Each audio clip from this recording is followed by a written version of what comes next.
오늘 토크쇼를 진행해 주실 최진봉 교수님을 소개하겠습니다. 안녕하세요. 반갑습니다. 네, 반갑습니다. 저는 성공회대학교에서 학생들을 가르치고 있는 최진봉입니다. 저는 이제 해병 많은 이제 논란이 많은데 정확히 얘기하면 제가 군생활 7년 했거든요.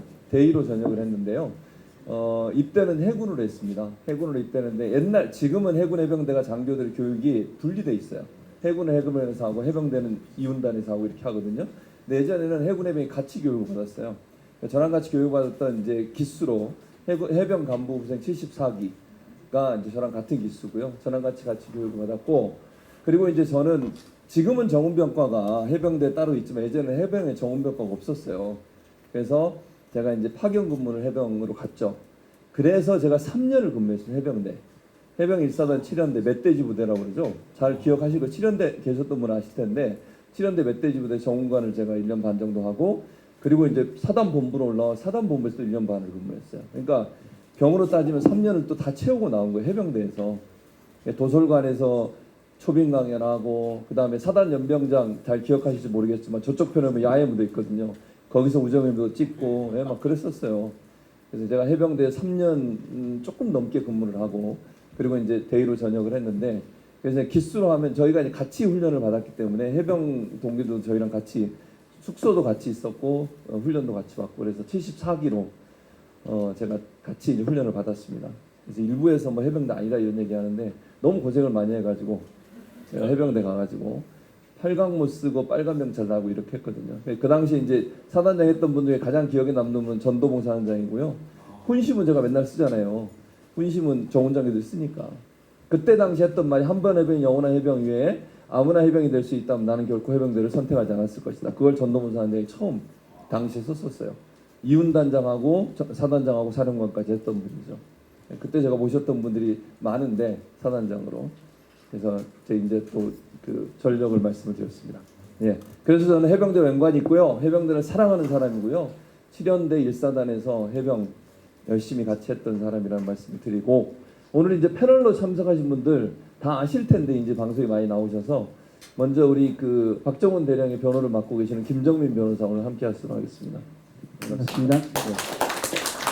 그리고 그 안진걸이 우리 편인 게 너무 다행이다 이런 얘기 하는 분들이 많아요. 늘 사회 모든 현안에 가장 앞장서서 아스팔트의 전사, 저는 그렇게 표현합니다. 안진걸. 근데 되게 성품은 착하고 너무 순해요. 근데 불의를 보면 못 참는 우리 민생경제연구소의 안진걸 소장 오셨습니다. 네, 안녕하십니까. 우리 오늘 그 뉴탐사 서울의 뉴탐사 현장에 생중해 주셔가지고 또 여기 많은 분들 오셨는데, 지금 우리 뭐 현장의 소리 유튜브도 보시고, 그다음에 못 오신 유튜브들 중에도 서울의 소리, 안진걸 TV 등등이 생방을 하고 있는데, 제가 지금 들어서 보니까 최소 몇백여 명 이상이 이 행사를 함께 보고 계시더라고요. 다 합치면 아마 이제 나중에 몇만 명, 몇십만도 보실 수 있는데, 이렇게 귀한 행사 준비해 주신 정의자유해병연대 선생님들 응원하러 왔습니다. 예, 항상 평생 그 단기 사병으로 제대한 것에 대해서 큰 죄책감과 죄송함을 안고 할 수만 있다면 꼭 해병으로 한번 입대해 보고 싶은데 아무나 할 수 없다는 그 말을 들으니 또 좌절하고 있었습니다. 그러면 저는 그냥 비단기 사병으로 꼭 한번 다시 복무할 기회를 주시면 고맙겠습니다. 늘 너무 죄송해서요. 예, 한번 기회 주십시오. 네, 반갑습니다. 저도 사실 이제 기수로 따지면 박정훈 대령이 저보다 한 7기수 후배더라고요. 제가 훈련 받고 다음에 너무 화가 나고 정말 분노가 치밀어 오르는 일이고요. 해병대는 결코 그런 해병이 아닌데 일부 해병 단체들이 너무 강변 단체화돼서 너무 화가 나는 부분도 많습니다. 솔직히 얘기하면 정의와 자유를 위하라고 돼 있잖아요. 해병대 기에 그렇게 돼 있어요. 정의와 자유를 위하여. 근데 정의와 자유를 위한 게 아니잖아요. 지금 하는 행동을 보면 이게 어떻게 정의와 자유를 위한 겁니까? 있을 수 없는 일이고요. 정말 우리 사랑하는 후배가 그렇게 안타깝게 죽음을 맞이했는데 또 그 수사를 제대로 하겠다는 정의로운 해병에게 이런 일들이 일어나고 있는 이 현실을 보면 이 나라가 정말 제대로 된 나라인지 분노를 금할 수가 없고 바로 잡아야 된다.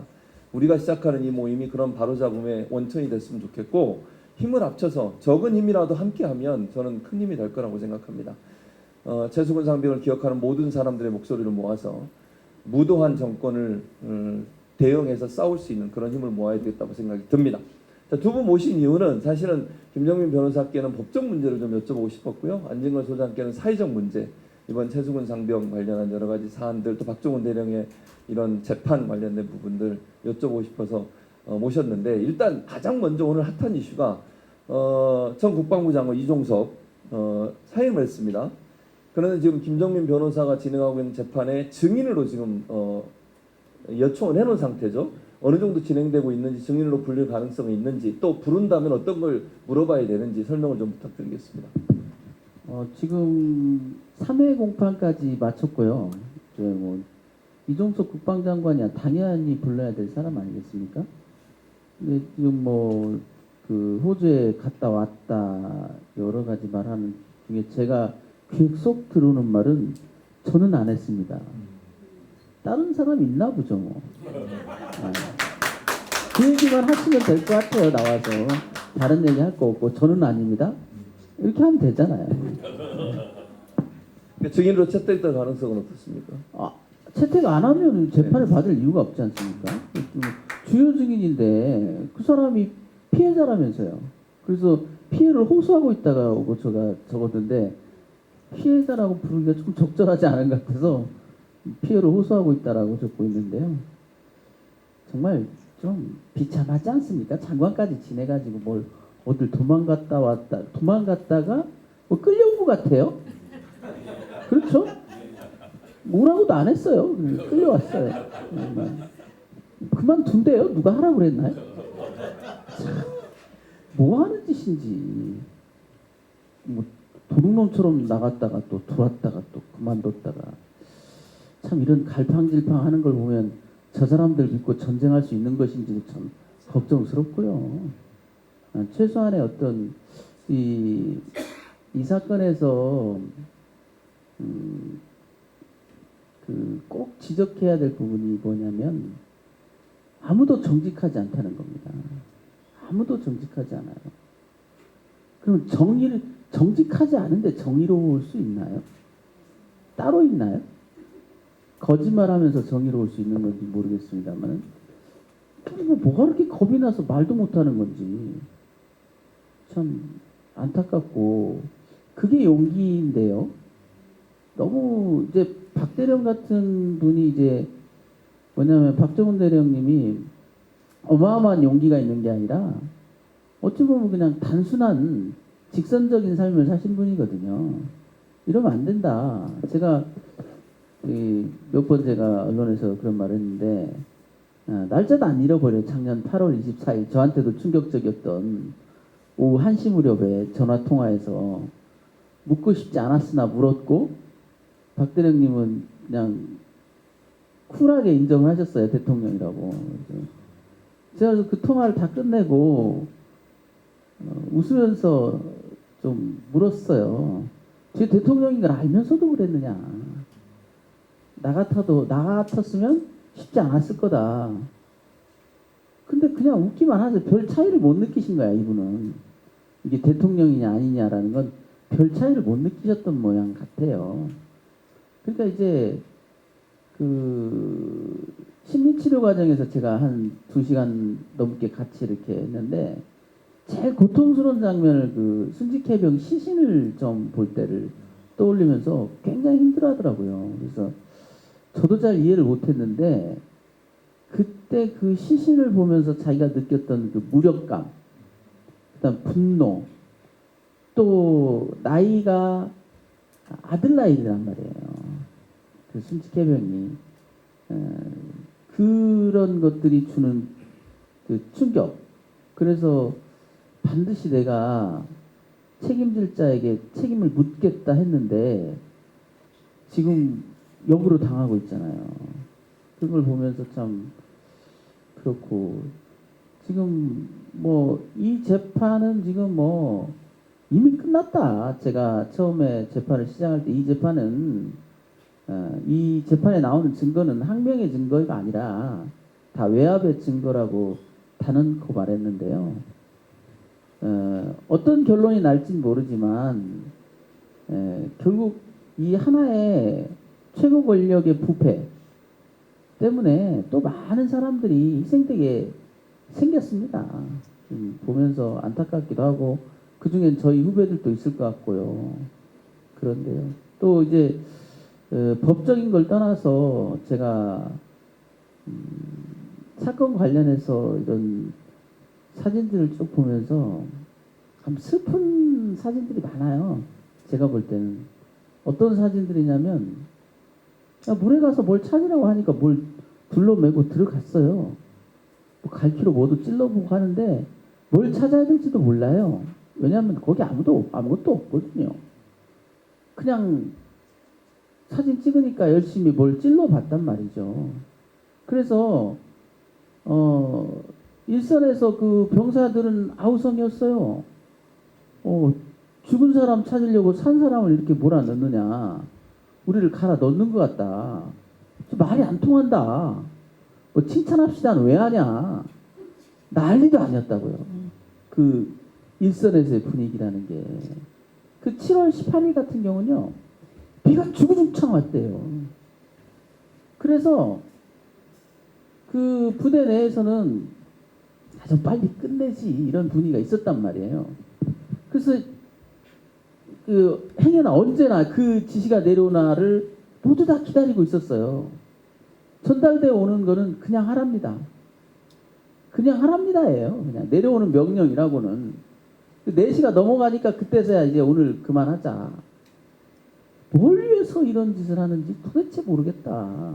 그러니까 이런 것 같아요. 저는 이제 이 사건을 통해서 해병대에 대해서 해병대의 그 혼이 모토가 정의와 자유를 위하여라는 걸 몰랐어요. 저는 정의와 자유를 위하여. 그러면 뭐냐면 냉정히 말하면 그들이 말하는 충성은 뭐냐면 그냥 들어가라면 들어가야 되는 거예요. 우리가 말하는 정의는 뭐냐? 왜 들어가야 됩니까? 라고 묻는 거예요. 그렇죠. 군은 그냥 들어가라 그러면 들어가야 되는 거냐. 뭔지도 모른 채. 이 사건에서 제가 여러 매체에서 이제 가끔은 언급을 했는데 이 사건의 불행이 싹튼 그 경위를 보면 굉장히 서글퍼요. 처음에 7월 18일 날 정상적인 지휘 라인에 있던 7여단장은 명확한 지시를 내립니다. 위험하다. 뚝 아래로 내려가지 말고 될 수 있으면 뚝 위에서 봐라. 이렇게 지시를 해요. 그 지시를 내린 이유는 7여단장 주임원사가 아침에 일찍 현장 답사를 다 갔다 왔어요. 그래서 보고합니다. 아까 말씀하신 똑같은 내용이 뭐냐면 지금 뒤에서 방류를 하고 있다. 산사태가 났다. 내려가 보니까 이거 뭐 물이고 뭐고가 구별이 안 된다. 일단 내려가기 되게 위험하다. 그래서 될 수 있으면 뚝 위로 걸어가면서 하라고 그랬어요. 그런데 그 적절한 지시가 저는 알고 있는데요. 왜 바뀌게 됐는지. 굉장히 그런 부분에 있어서 현장을 모르고 첫째, 현장을 몰라요. 보려고 하지 않아요. 뭔가 다른 목적이 있죠. 현장을 보지 않고 다른 목적이 있고 이 사건에서 지금 순직 해병 한 분이 사망했지만 불행 중 다행이었어요. 사건의 내용을 보면 일단 그 시점에 휩쓸려 내려간 분들이 4명 이상이에요. 하마터면 4명 이상이 고스란히 희생될 뻔했어요. 그리고 그 돌격 상륙 장갑차 그걸 밀어 넣었다고요. 그게 또 내려갔어요. 만약에 진짜 그게 뒤집어지기라도 했으면 안에 다 몰살이에요. 그럴 뻔했다니까요. 황당무계한 일들이 여기저기서 벌어지고 저는 사건 이후를 한번 보십시오. 이제 순직 해병이 실종됐죠. 그리고 나니까 이성을 잃었어요. 지휘관들이. 마구 그때는 다 집어넣습니다. 여기까지 찾는데 다 들어가라 그랬어요. 찾겠다고 이제 그 숨은 막고 그때는 이성이 없었어요. 그때 또 희생이 또 일어났더라면 어쩔 뻔했겠습니까? 그러니까 아무도 지적도 안 하더라고요. 아무도 지적도 안 해요. 그리고 그때는 명령 체계도 없어. 누가 명령했는지도 없어. 그냥 해병대 사령관이 네가 해가지고 일사단장이 그 후속 조치를 한다고 그 현장에는 안 가고 거기 뭐 지휘소에 가가지고 있었어요. 그 참 못마땅한 용어가 해병대 사령관의 명령에 따라 지휘소를 점령했대요. 지휘소가 적군이 장악하고 있었어요. 왜 점령을 해요? 그렇지 않습니까? 용어 사용이 또 참 부적절하고 못마땅해요. 저는 그거 하나만 놓고 보더라고요. 그래서 현장을 잘 모르는, 보려고 하지 않는 지휘관이 뭔가에 휩쓸려서 뭔가 자꾸 위만 바라보는 그 채널은 항상 안테나는 위에만 가 있고 밑에가 없어요. 저도 군법무관을 10년 했는데요. 군에 있을 때 진짜 좌충우돌이 극치였습니다. 근데 제가 꼭 기억나는 사건이 하나 있었는데 여름인데 병사들이 징계에 입창을 한다고 하니까 트럭으로 싣고 왔어요. 병사들이 잔뜩. 그래가지고 이제 난리가 났죠. 법무부에 이제 그 애들 보니까 이게 대대장이 좀 무리한 색출 작업을 벌인 거예요. 그래가지고 그 구타가혹 행위를 찾아낸다고 진술서를 8번씩 작성하게 만들고 그 앉은 자리를 다 미리 체크를 해놨더라고요. 무기명을 봤는데. 그래서 그대로 걷어오는 거예요. 그래가지고 누가 썼는지를 알아. 나중에는 병사들끼리 이런 말이 서로 오갔어요. 야, 차라리 네가 맞았다고 해라. 내 곁 때려. 나중에는 그렇게 해가지고 합의하에 써요. 그걸 다 집어넣은 거예요. 영창에 넣겠다고. 다 확인해가지고 이제 없는 걸로 처리를 했는데요. 그때 병사들이 제 자랑 좀 할게요. 조가 터진 법무부에 와 있는데 여름에 더워서 제가 샤워를 돌아가면서 하라고 그랬어요. 화장실에. 근데 그 수건이 3장밖에 없어요. 3장밖에 없어. 그래서 그 병사들한테 양해를 구했어요. 뭐 어떡하냐. 타월이 3개다. 먼저 들어갈 사람이 쓰고 빨아서 넘겨줘야 될 거다. 그랬더니 애들이 막 이렇게 쳐다보는 거예요. 그래서 저는 이제 나오면서 아니 타월이 없을 수도 있지 뭐 그런 것까지 저렇게까지 나를 이상한 사람으로 볼 건 없는데 그런데 나중에 알고 보니까 샤워를 3일 동안 못 한 거예요. 3일 동안 그거 적느라고. 그래서 정말 죽여버리고 싶더라고요. 저는 그 대대장을. 근데 못했어요. 그 대대장 입건 때문에 사단장과 저하고 한판 붙었거든요. 정말 치열하게 붙었는데 제가 졌어요. 박대령한테 그게 좀 미안해요. 저는 졌어요. 그때 1시간 넘게 싸우고 그 이후로도 그 휠증이 컸죠. 그 대대장 육사 출신이었거든요. 그 대대장을 입건하겠다라고 칼을 빼드는 바람에 저하고 사단장하고 결국은 끝까지 앙숙였어요. 나중에는 사단장이 저한테 이렇게 얘기하더라고요. 야 법무참모 너는 내가 센 줄 알지 이러는 거예요. 저 거짓말 안 보태고 하는 말이에요. 그래서 제가 아니 우리 사단에서는 제일 세지 않습니까? 그랬더니 야 그런 소리 하지 마. 나 얘 입건하면 잘려 후배들한테. 쟤네들이 나 뭐 선배로 나 알 거 같냐? 죽는 거야 바로.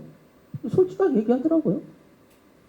그래서 타협에 타협을 거듭해서 입건 안 하고 어찌어찌 했는데 나중에 그 양반 대령됐디다. 대령됐어요. 그 사단장이 결국은 진급을 못했어요. 사망사고 마구 터지는 바람에. 그래서 인사참모로 세웠거든요. 이번에 이종섭이 상중과랑 똑같이 그런 사건에서도 그 육사 출신이란 이유로 그냥 대령을 시키더라니까요. 그 자기가 삼성에 못 갔어요. 그 사단장님께서. 나중에 후회하시더라고요. 그런 걸 보면서 우리 군대가 정말 정의와 자유 그리고 충성을 따로 본다니까요. 이게 너무 웃기지 않습니까? 정의와 자유가 곧 충성이에요. 왜냐하면 충성은 상관에 대한 충성이 아니기 때문에 국가를 위해서, 국민을 위해서 충성하는 거 아닙니까? 정의롭지 못하고 자유롭지 못한 충성이 어디 있어요? 물론 군인이 자유로울 수는 없겠지요. 그러나 국민의 자유를 보호해야 되고 본질적으로는 정의로운 국가 권력을 보유하기 위한 것이지. 이번 일도 보십시오. 도대체 무슨 짓들을 하는 건지를 모르겠어요. 왜 저 난리짓들을 치르는 겁니까? 도대체 누구를 위해서?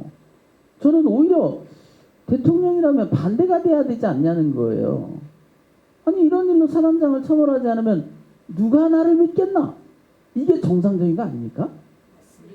맞죠? 예, 이게 반대가 돼야 맞는 거예요. 근데 우리가 아는 것과 너무 다른 그들만의 생각이 있는 거고 그 생각의 뿌리 깊숙이에는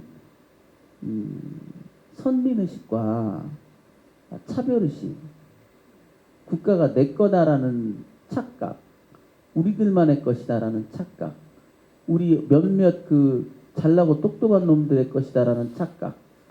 그러니 그 병사는 그냥 우리를 지키기 위한 도구지 뭐. 불쌍하지 뭐. 뭐 적당히 뭐 순직해주고 뭐 이렇게 해주면 되는 거 아니야? 그래서 그 군사보좌관이라는 사람이 텔레그램에 남깁니다. 아니 순직 됐지 않습니까? 왜 조사를 하고 난립니까? 순직으로 끝났으면 되는 거지. 그런 얘기를 한다니까요. 그래서 이번에 이제 그 못된 버르장머리가 어찌 하루아침에 고쳐지겠습니까마는 제가 군대는 꼭 우리 군은 666 같다. 육사를 위한 오로지 그거예요. 이것들은 나라가 망해도 아마 살아남을 것 같아.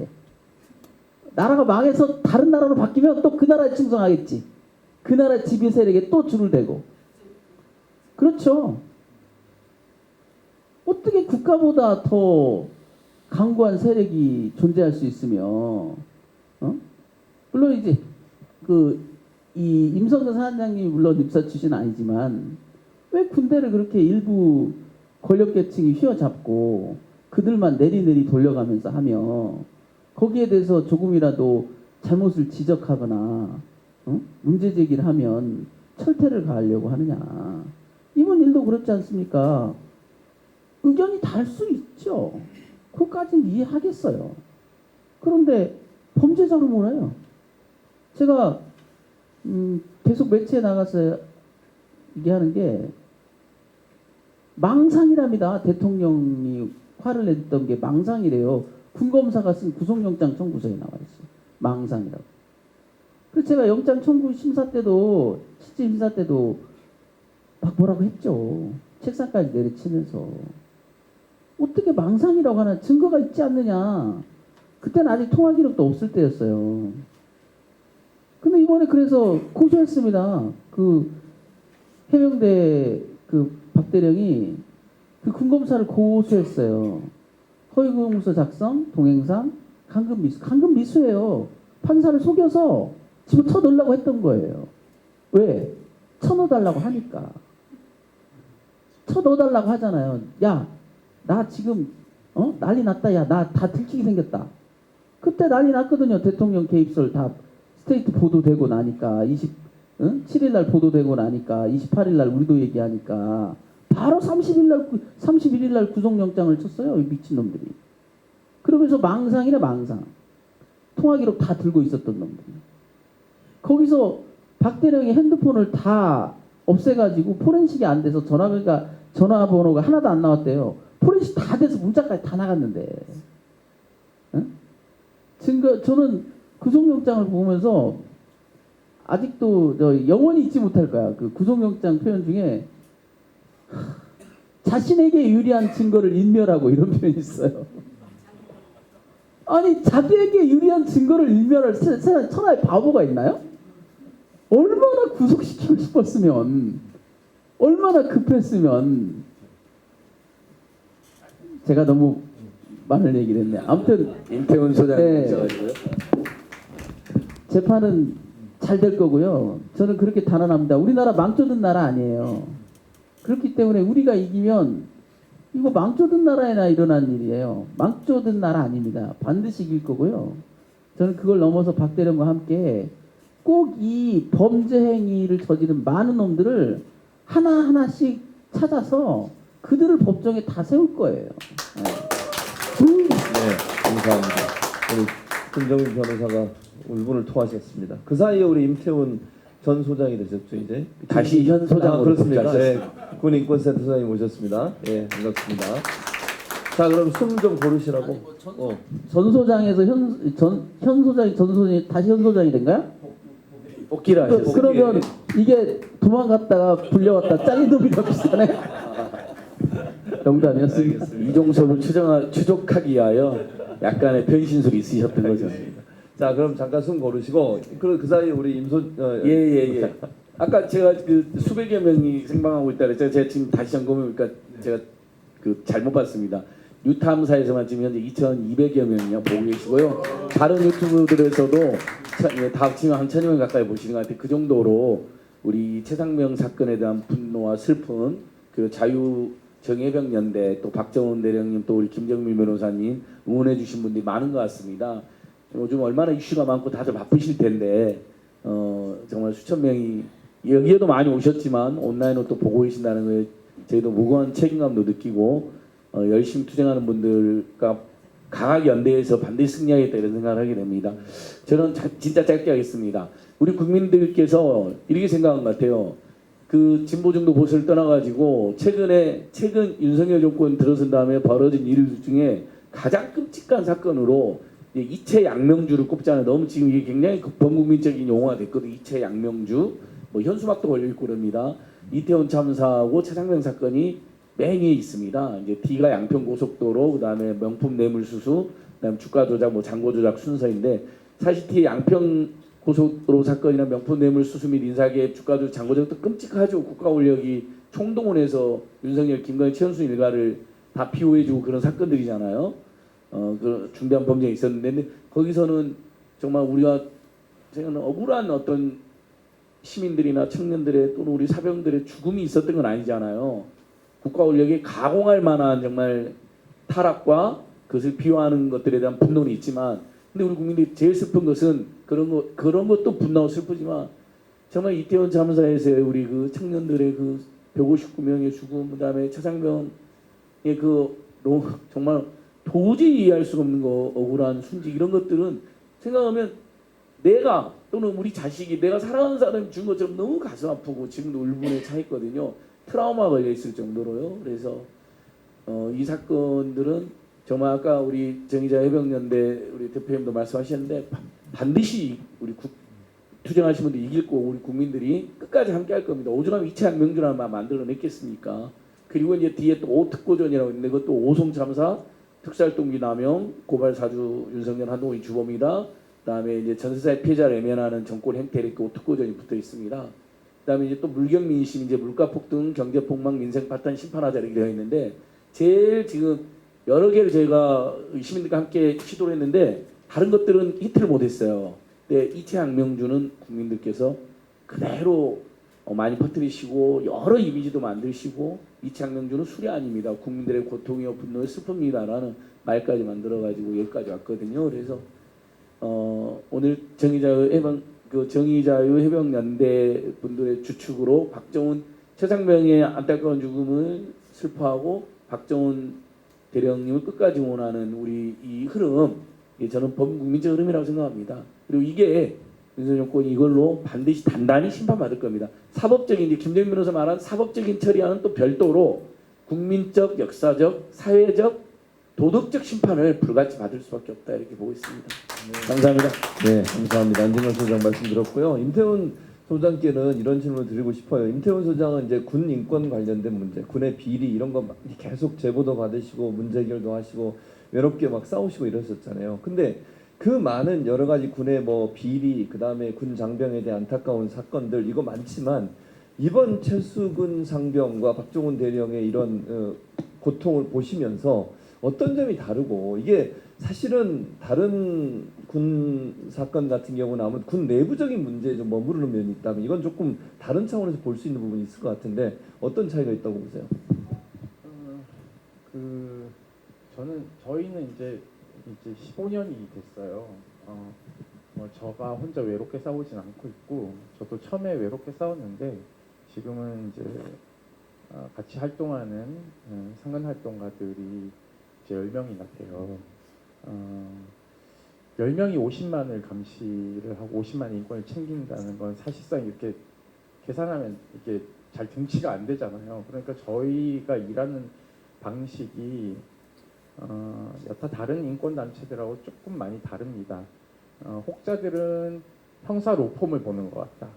혹자들은 흥신소를 보는 것 같다. 탐정인 것 같다. 혹자들은 언론사를 보는 것 같다. 이게 다 믹스되어 있거든요. 저희가 심지어는요 떼인 돈도 받아줘봤고요. 그러니까 군은 기상천외한 일들이 굉장히 많이 일어납니다. 우리 사회의 축소판이기 때문에 입법 기능을 뺀 모든 걸 다 가지고 있어요. 그러니까 검찰권도 가지고 있죠. 우리 박정훈 대령님이 수사단장이니까 경찰권도 가지고 있죠. 사법 경찰권도 가지고 있죠.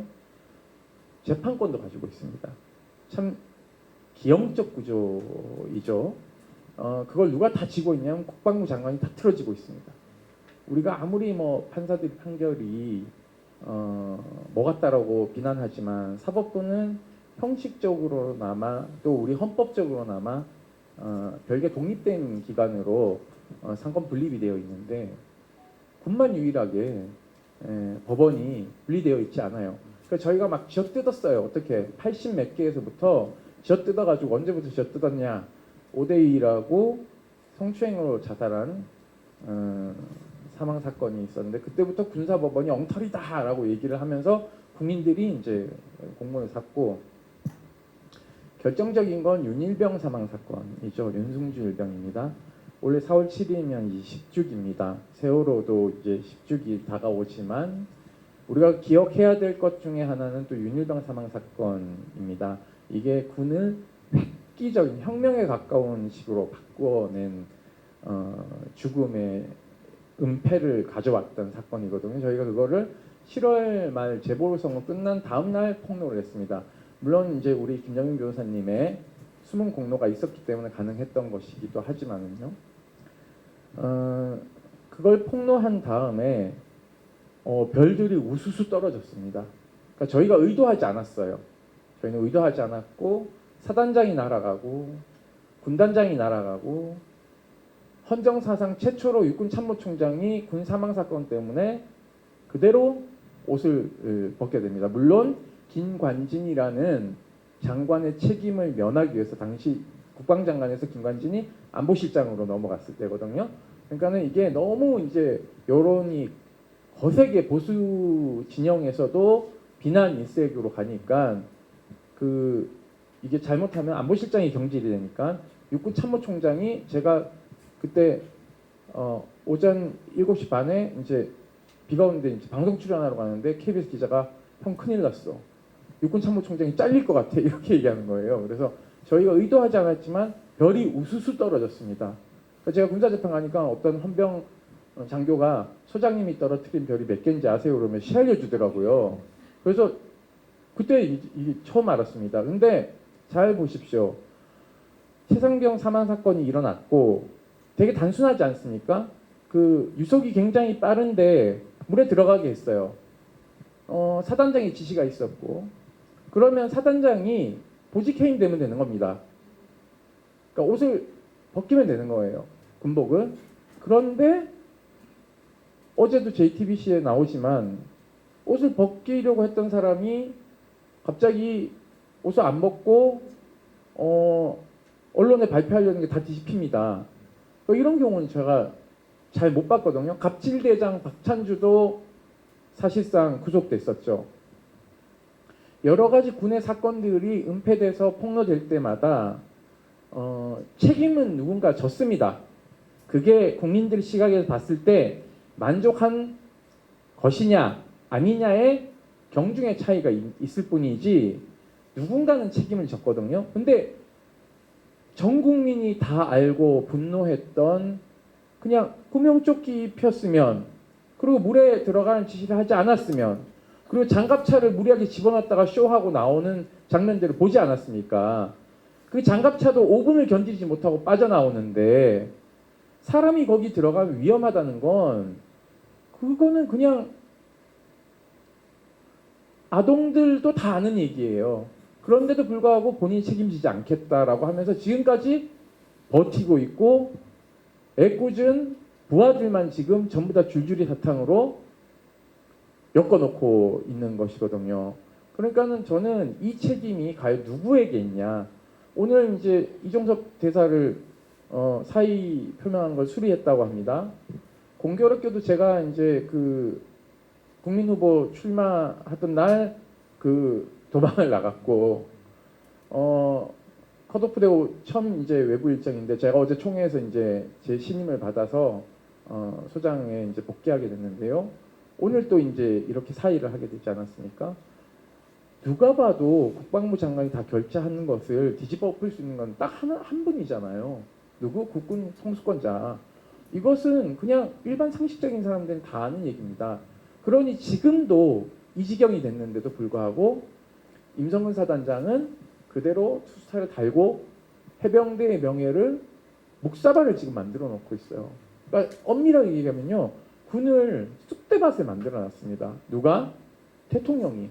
본인이 안보를 그렇게 강조하고 그렇게 군의 사기 진작을 위해서 군을 흔들지 말아라고 주장을 하면서도 불구하고 국군 최고 통수권자가 지금 군을 엉망진창으로 만들고 있습니다.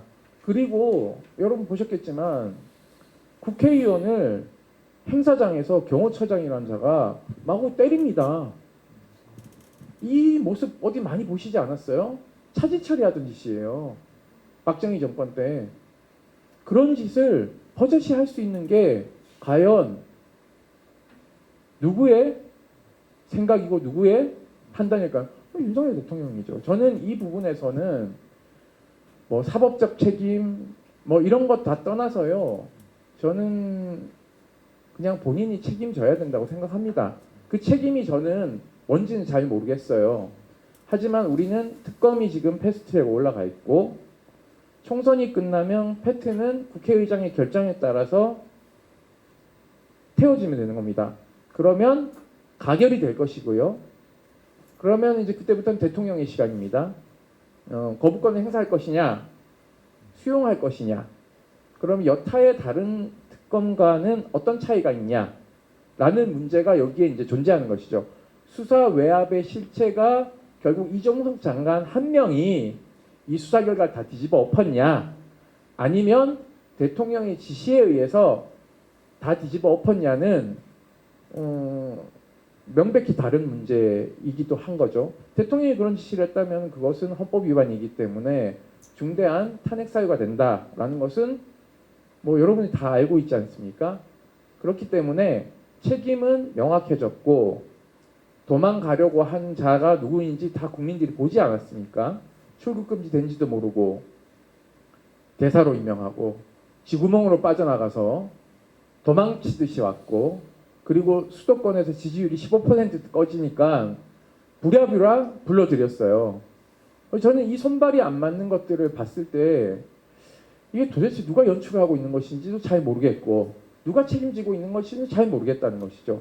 그래서 이종섭 장관이 저는 이쯤 되면 공수처가 핸드폰도 바꿔서 냈기 때문에 사실 증거인멸 우려가 있기 때문에요. 구속영장 청구해야 되는 게 맞습니다. 네, 근데 구속영장 청구를 못하는 것인지 안 하는 것인지는 잘 모르겠어요. 왜냐하면 신병을 빨리 확보해야 되거든요. 해외로 도주했죠. 단순 도주가 아니죠. 대사라는 직을 줬기 때문에 우리 사법당국이 체포영장 발부를 해도요. 호주 사법당국이 체포를 해서 호주 법원에 세워야 됩니다. 그리고 송환 절차를 밟아야 되는데 대사를 체포하지 못합니다. 왜? 면책특권이 있으니까. 그런 계획들을 누군가가 다 짰다는 것이죠. 그리고 신범철 차관도 지금 국회의원 출마를 하지 않았습니까? 그 임종득 2차장도 지금 출마를 했어요. 이런 사람들이 이제 의회에 들어와서 배지를 달면 그게 방탄국회지 뭐겠습니까? 그 누구를 지키는 호위무사가 되는 거죠? 윤석열 대통령을 지키는 호위무사가 되는 겁니다.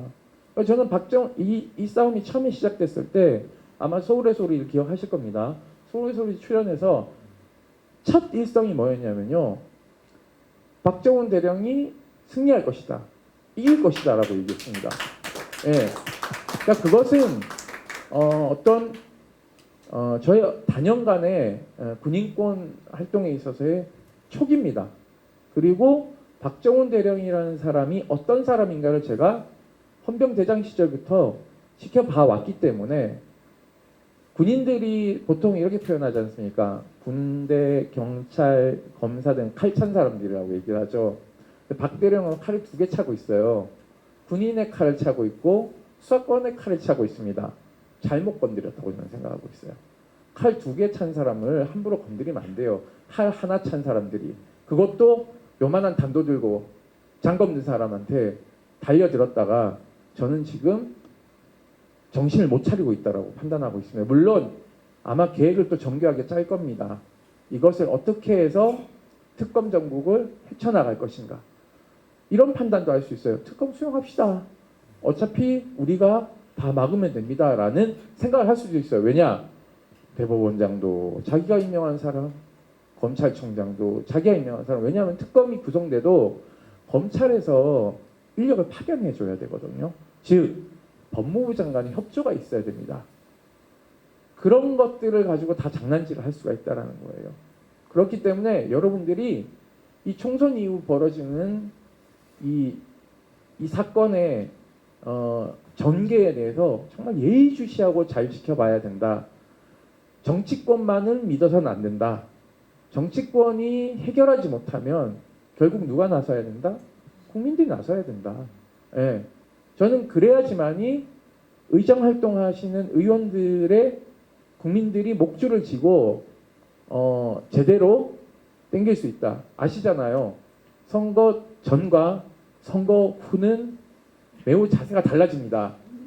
고개를 숙였다가 이건 제가 본능적인 걸 얘기하는 겁니다. 왜냐하면 한 표를 받아야 되니까 어떻게든 잘 보여야 되는 거고 되고 나면 4년 동안은 일단은 문제 없기 때문에 자세가 이제 굳어지기 시작해요. 이 굳어지기 전에 이 굳어지지 않게끔 유연하게끔 여러분들이 자꾸 이렇게 의원님들을 흔들어야 됩니다.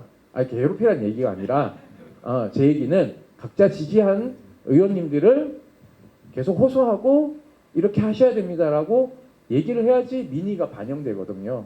예, 그러니까 그런 부분에서 여러분들의 힘이 매우 중요하다는 말씀을 드리고 싶고 그렇기 때문에 제가 컷오프 된 것에 대해서 너무 슬퍼하지 마시라. 왜냐하면 저는 인권운동 현장에서 할 수 있는 역할을 다 하면 되는 것이고요. 그게 어떻게 보면 또 다른 시민들과 함께 박정훈 대령을 지키고 최상병의 억울한 죽음과 수사외압의 실체를 밝힐 수 있는 또 다른 동력과 힘을 만들 수 있다라고 저는 생각을 하고 있습니다. 감사합니다. 감사합니다. 이게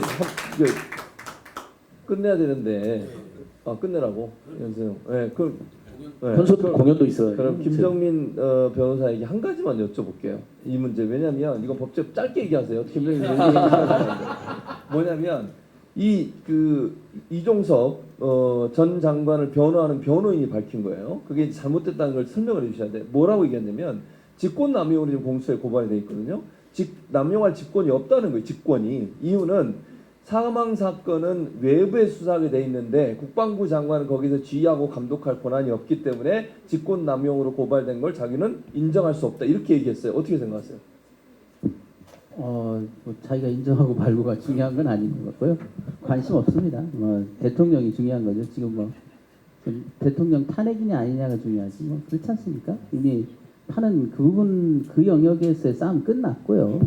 끝났고 국가가 위기에 빠지지 않도록 현명하게 잘 처리해 줬으면 좋겠고 국방장관도 잘 변호하시기 바라고요. 저는 변호인이 현명하게 빨리 이걸 지목해서 풀려나갈 거라고 생각합니다. 네.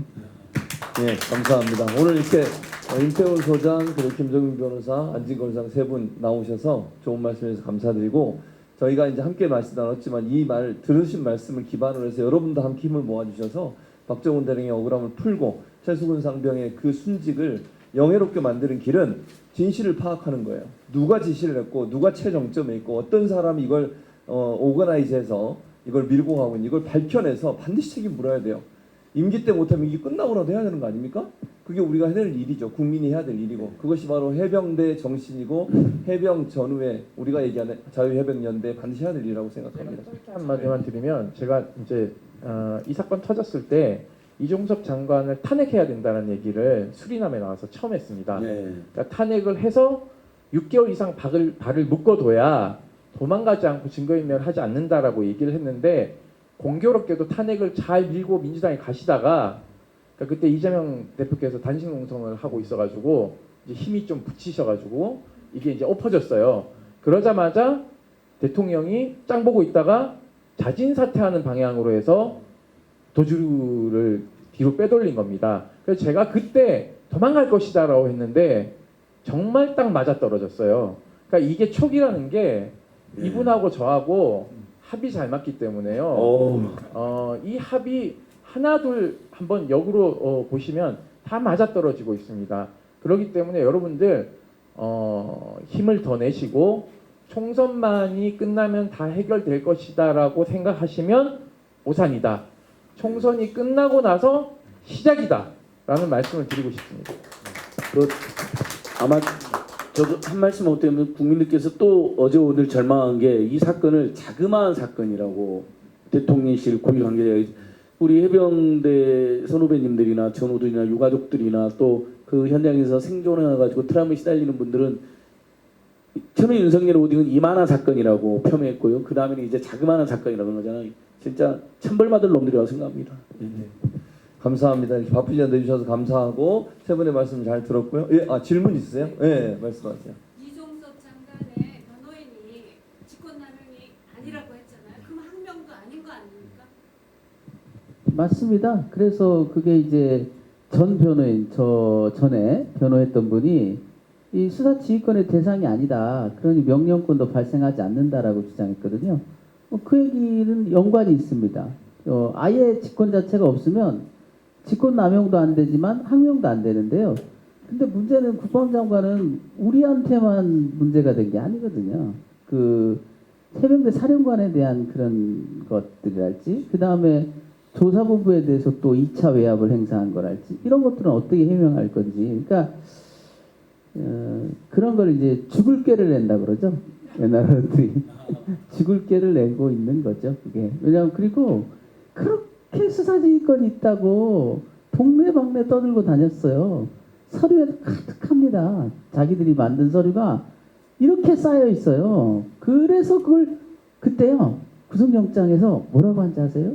그걸 두고 우리가 수사지휘권이 없지 않냐 그러니까 법률에 무지래. 네. 무식한 소리 하지 말라고 구속영장에 아니 법학 박사님한테 법률에 무지래. 그때 그 얘기했던 거예요. 그게 지휘권이 없다. 여러 가지 체계적 해석에 의하면 지휘권이 발생하지 않기 때문에 항명이 될 수 없다라고 그렇게 논리적으로 설명했더니 무식한 소리 하지 말라고. 지금 와가지고 이제 무식한 소리 하는 거예요. 이제 자기들이 죽을 깨를 내는 겁니다. 그거는 그렇게 하라 그러세요. 원래 매를 버는 방법을 잘 아니까 계속 매를 벌겠죠 뭐. 예, 감사합니다. 이렇게 예, 말씀하세요. 저는 뉴질랜드 교민이라서 정말 이해가 안 되는 부분이 있는데요. 이게 해병대의 어떤 일이 어떻게 대통령실까지 올라가서 또 윤석열이라고 하는 대통령이 그가 해병대 출신인지 모르겠지만 어떻게 그것이 거기까지 그렇게 서로 연결되는지 윤석열 대통령과 그 사단장과의 관계가 어떤지 좀 궁금하네요. 혹시 그런 관계가 나오고 있습니까? 지금은 명확하게 나온 건 없지만 정황 증거들은 있죠. 여러 가지 수석 보좌관 회의가 열렸다. 그리고 이 사인을 하고 그대로 발표하라는 걸 뒤집어 엎었던 것이 대통령실이고 안보실 2차장과 통화한 내역들이 다 나오기 때문에 사실은 이제 법적인 증거로 가야 되는 거고 그리고 이제 보직해임이 사실은 있었냐 없었냐에 대한 부분도 김병주 의원이 국회에서 하루 짐을 싸고 전출 명령이 난 것들이 지금 하나도 밝혀지고 있지 않습니까? 그럼 이거를 뒤집어 엎은 사람이 누군가가 이제 핵심적인 것이 남는데 좋은 질문 해주셨는데요. 사실 그건 수사를 해봐야 되는 사항이기 때문에 이게 이제 정확하게 밝혀야 되는 건 대통령실이 장관에게 어떤 누구와 명령을 전달했느냐. 그 국방부 장관의 사인을 뒤집어 엎을 수 있는 사람은 안보실장도 아닙니다. 2차장도 아니고요. 유일무이하게 대통령 한 명이고요. 제가 이제 한 말씀만 덧붙이면 저는 처음엔 대통령 단순 경로서를 더 확률이 높다고 봤어요. 보고를 받고 어떤 법률적 이유 때문에 격분했다. 근데 현재까지 나와 있는 정황 증거를 쭉 제가 분석해 본 바로는 노비설이 좀 더 확률이 높은 것 같아요. 네. 그 임성근 사단장이 임성근. 그 같이 근무했다는 거 아닙니까? 김태호랑 예전에? 아니 그런 차원보다는 그러니까 이제 친해서 예. 가까워서 쟤를 좀 돌봐줘야지 이런 차원이 아닌 것 같아요. 아니, 왜냐하면 그런 이미 군에서 버린 카드이기 때문에 왜냐하면 안보실 그 해병대 사령관이 버렸고요, 국방장관이 버렸지 않습니까? 군 자체에선 구해주지 않을 거라고 봐요. 왜냐하면 그분이 육사 출신도 아니에요. 군에서는 비주류입니다. 비주류. 그분을 위해서 안보실에 나섰다? 차라리 그랬으면 좀 좀 이해라도 하겠어요. 그게 아니고 여러 가지 정황상으로 보면 로비설이 좀 더 확률이 높은 것 같아요. 아니 그러니까 초기에는 이제 임성근과 이 김태호의 연관설이 쭉 있었는데 뉴질랜드에서 여기까지 오셨다고 하니까 근데 저희들 최근의 분석은 윤석열이 이태원 참사에서 159명이나 어마어마한 희생과 그 참사했었는데 거기 1박 2일 만에 나타나가지고 여기서 이렇게 많은 사람들이 죽었냐 삿대질하고 내진탕 압사 내진탕이었죠. 헛소리 막 짓거리지 않았습니까? 그래서 그 사건의 최고 책임자는 서울경찰청장과 경찰청장 그다음에 행안부장과 오세훈 씨인데 그 4명을 비호하지 않았습니까? 끝까지 그 동일선상에서 야 그걸 왜 그만한 일로 임성근이 책임을 져야 돼? 끝까지 이상민을 비호하지 않았습니까? 그 연장선상에서 로비도 있을 수 있고 근무연도 있을 수 있는데 그 정서 이런 일로 왜 자꾸 나랑 같이 일하는 사람들을 책임 물으려고 하는 그게 크게 작용했다고 저희는 보고 있습니다. 또 하나 이유는 이렇게 설명이 돼요. 여러분 잘 기억나죠? 오천에 해병대 그 오천 있잖아요. 오천에 엄청난 물난리가 났어요. 그 옆에 오천에 하천이 흐르거든요. 하천이 범람해가지고 오천 전체 아파트가 지하 주차장이 다 물에 잠긴 때, 그때 이 누구야 임사단장이 상륙 장갑차를 출동을 시켰어요. 그게 언론에 대서특필이 됐어요. 언론의 종편들이 그거를 그 보수 언론들이 일면에 그 사진 장갑차가 수해 현장을 가는 장면을 해병대 병사가 앞에 나와 있고 이걸 막 사진을 찍어가지고 그래가지고 윤석열이 그 다음에 거기 가서 격려를 해줬어요. 일사단장을.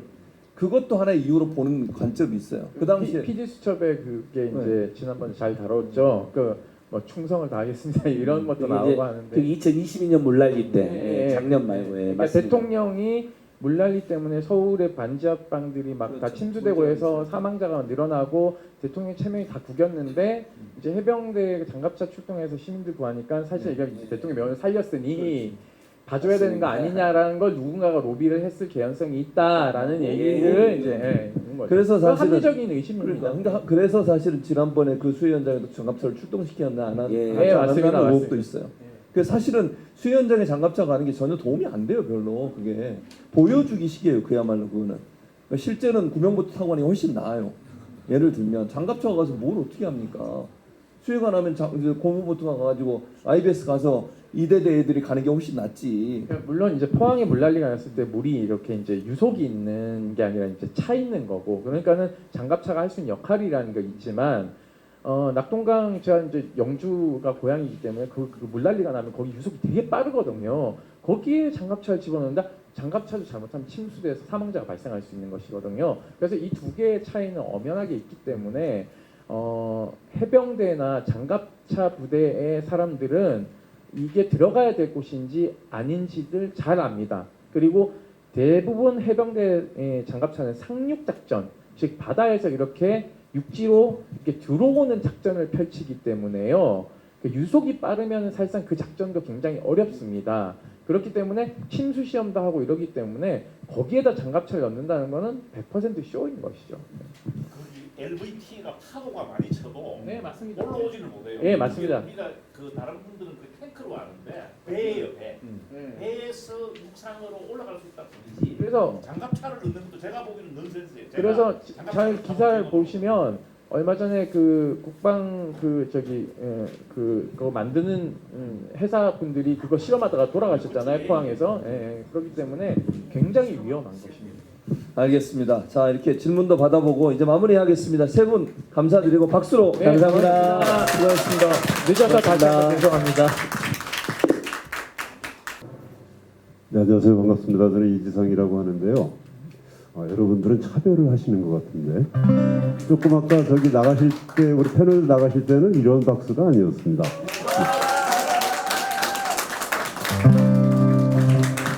네, 이럴 줄 알았으면 해병 갈 걸 그랬어요. 저도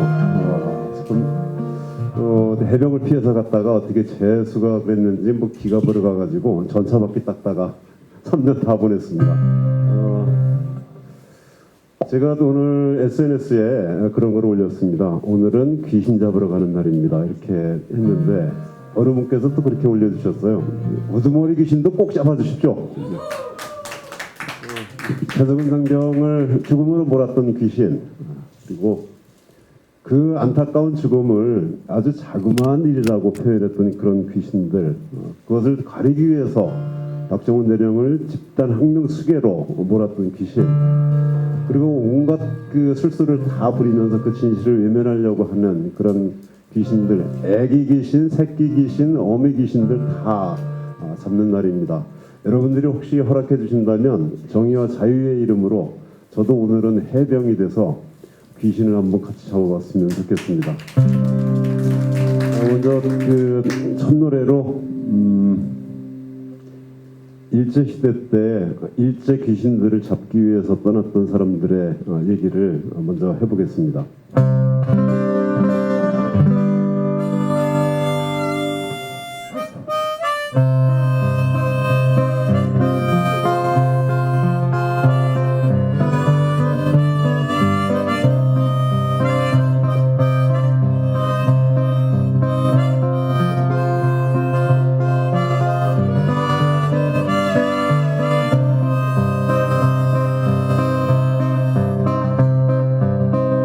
저는 여기에서 떠났다.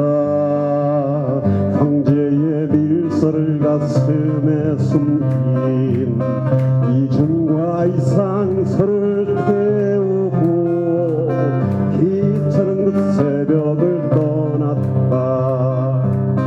기차는 여기에서 떠났다.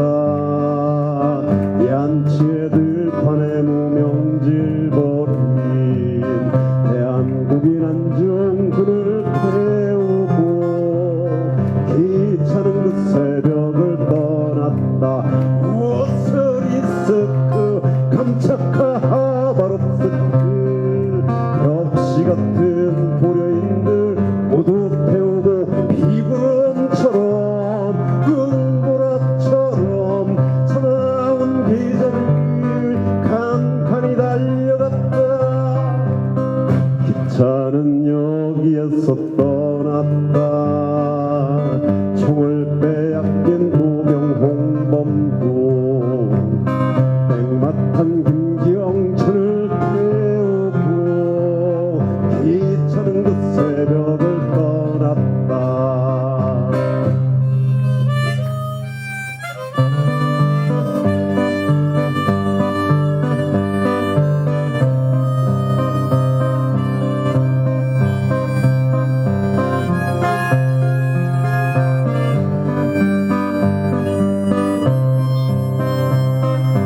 기차는 여기에서 떠났다.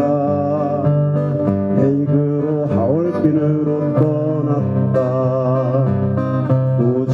우즈베카자흐로 떠났다. 기차는 그 새벽을 떠났다.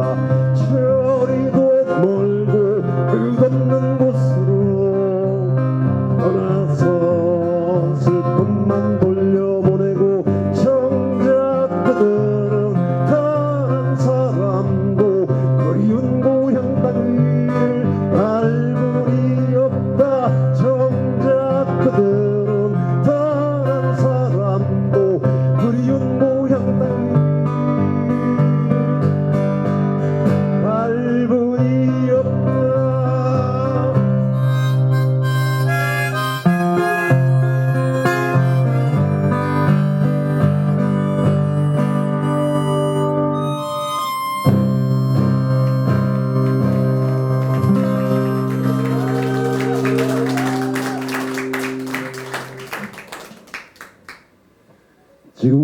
역사 전쟁의 한복판에 서 있습니다. 지금 우리는 이념 전쟁의 한복판에 서 있습니다. 절대 질 수도 져서는 안 되는 그런 싸움의 한복판이죠. 그 귀신들의 우두머리의 용어에 의하면 공정과 불공정의 싸움이기도 합니다. 그리고 정의와 부정의의 싸움이기도 하고, 또 역시 귀신 우두머리의 용어에 의하면 상식과 비상식의 싸움이기도 합니다. 참된 상식, 또 참된 정의, 또 그리고 참된 공정을 위해서 싸워주시는 여러분들은 정말 이 시대의 독립군들이시라고 생각을 합니다. 정말 감사를 드리면서 그리고 최석은 상병의 안타까운 죽음을 다시 한번 애도하고 박정훈 대령을 늘 응원하는 마음으로 제가 시베리아에서 한번 만든 노래가 있습니다. 시베리아는 다들 가보셨죠? 네. 시베리아 횡단열차에서 만든 노래가 있는데요. 뽀득하란 노래 하면서 저는 무대를 마무리하겠습니다. 고맙습니다.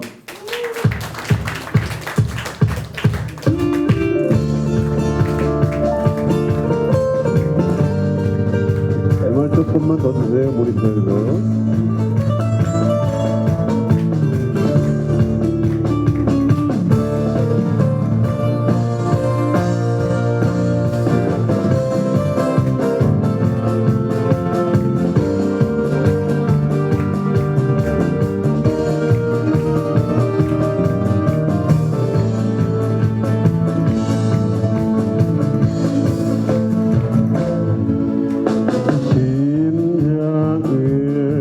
접시는 뜨거운 술잔 한 잔을 마셔야겠다. 내 이름을 부르지 않고서 시베리아 벌판을 노래하다니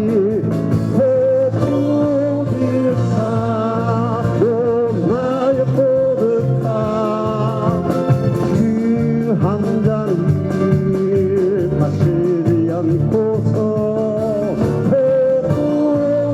포득하 너의 포득하 두려움 모르는 사랑을 꿈꾸다니 그리움 넘치는 사랑을 꿈꾸다니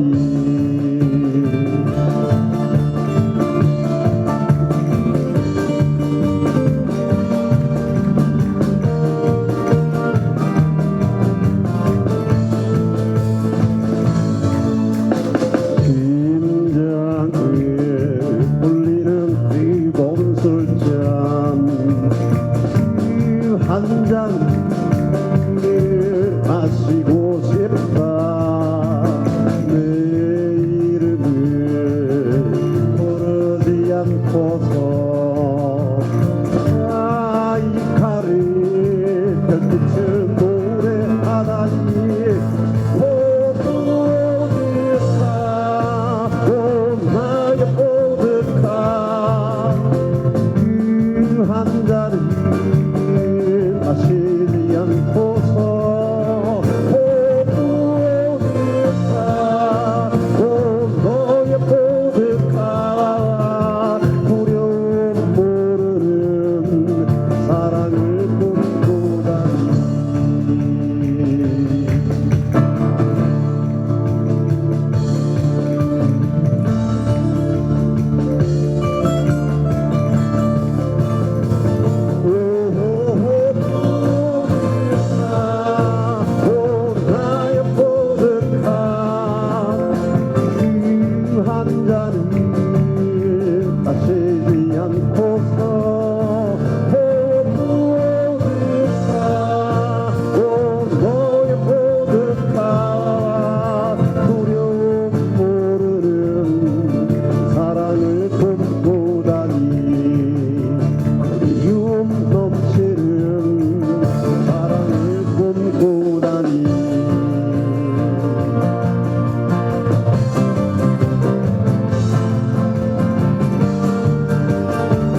고맙습니다. 박정훈 대령이 참 멋있었어요. 근데 되게 외로우실 것 같다는 생각을 좀 했습니다. 박 대령을 위한 노래입니다.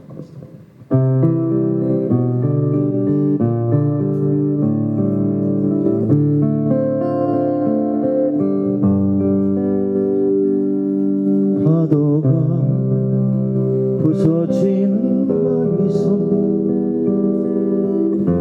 인적 없던 이곳에 세상 사람들 하나둘 모여들더니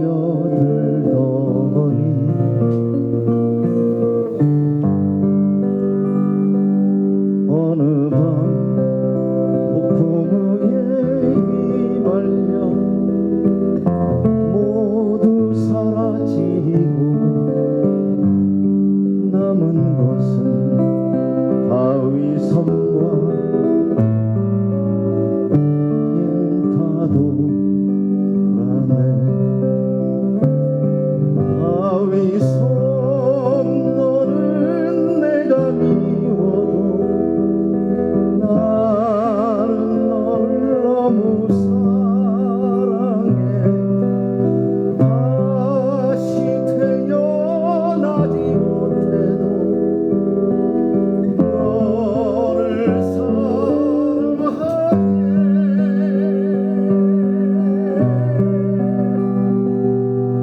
이제는 갈매기도 떠나고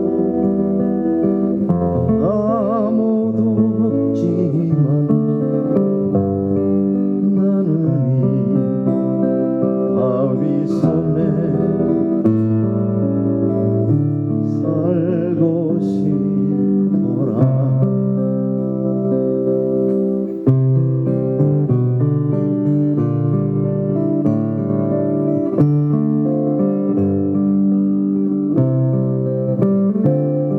바위 섬 너는 내가 미워도 나는 너를 너무 사랑해.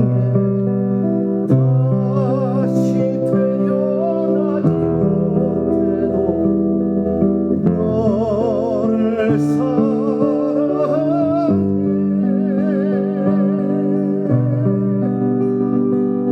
이제는 갈매기도 떠나고 아무도 없지만 나는 이곳 바위 섬에 살고 싶더라. 나는 이곳 바위 섬에 살고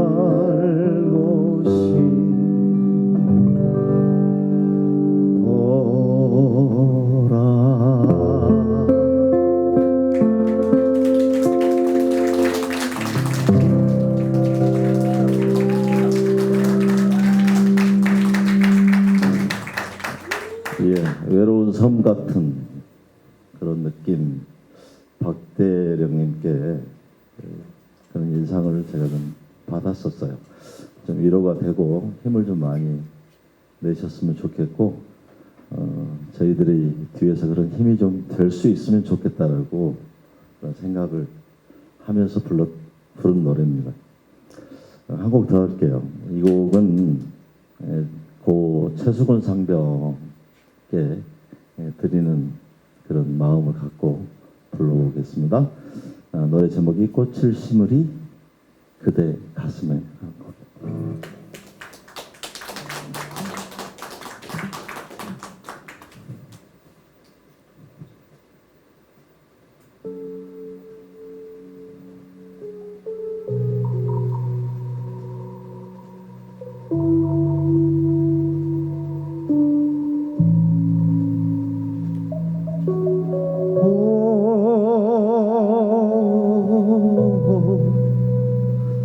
차가운 너의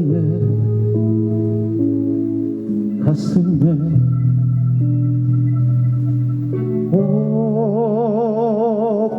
꽃을 심으리 봄날의 숨결 같은 꽃을 심으리 눈물도 얼어붙는 들판 바람막이도 없는 벌판에 오랜 기다림으로 지치도 지친 그대 미안하구나 미안하구나 다시는 떠나지 않으리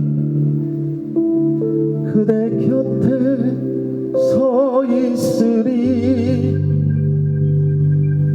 나를 태워 그대 온 가슴을 태우리 그대 곁에 나순 불빛으로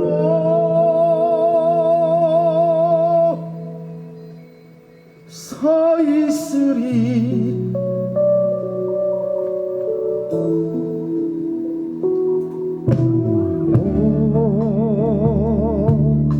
내게 아직 따순 온기가 남아있다면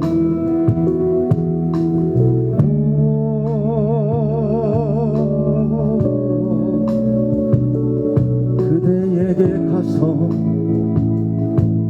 사로지리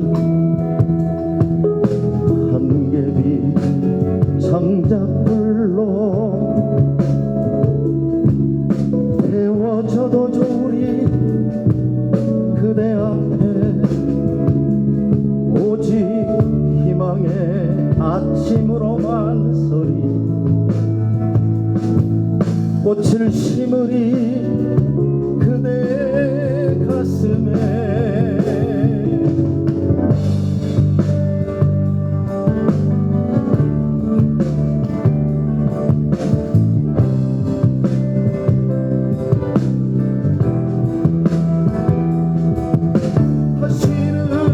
다시는 떠나지 않으리 그대 곁에 서 있으리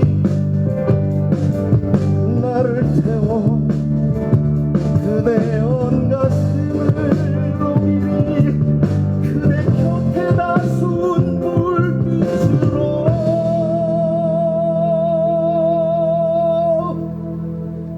서 있으리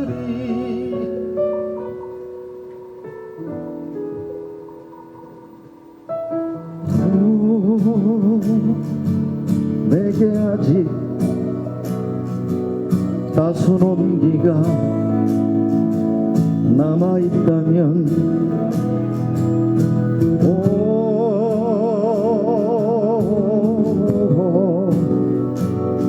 그대에게 가서 사로지리 한개비 장작불로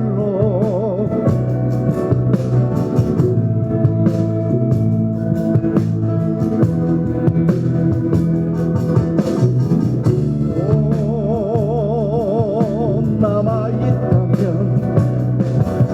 꽃을 심으리 그대 가슴에 꽃을